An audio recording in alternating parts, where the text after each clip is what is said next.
La C4 Australian Cruiser Tank Mark IV était un char de croisière conçu en Australie pendant la Seconde Guerre mondiale et destiné à être successeur de la C3 Thunderbolt. Comme ses prédécesseurs, la C4 devait être une coque et une tourelle moulées dans une seule pièce.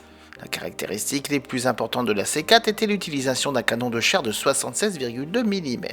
En effet, des doutes sur l'utilité du canon de 87,6 mm de la C3 et sa capacité limitée à percer les blindages ont mené à des essais avec un canon de 76 mm monté sur un char de croisière australien.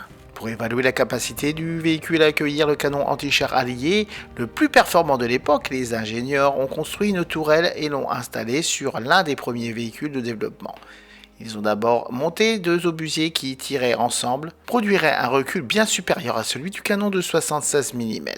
Le char a été testé dans cette configuration le 2 novembre 1942. Une fois équipé du canon de 76 et après des essais de tir réussis le 17 novembre 1942, le canon a été choisi pour la conception de la C4. Le canon était monté dans une nouvelle tourelle plus grande, fixée sur un anneau de tourelle de 77,8 cm de diamètre.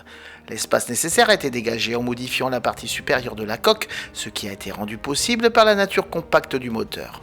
Un projet de conception de char avait été établi, mais il a été soumis à une révision pour modifier l'espace de rangement interne et inclure de nouvelles caractéristiques non envisagées auparavant, comme le retrait du panier de la tourelle, l'ajout d'un gyrostabilisateur, le remplacement du système électrique de rotation de la tourelle par un système hydraulique et l'échange de la suspension à ressort volute par une suspension à barre de torsion.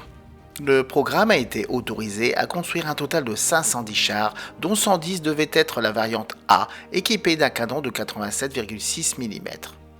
Bien que la C4 n'ait pas reçu le nom officiel, Woomera était envisagée. La conception n'était pas encore finalisée lorsque le programme a été annulé en juillet 1943. Un mélange de raisons pratiques et budgétaires, ainsi que par une rivalité politique entre le ministère des Munitions et l'armée.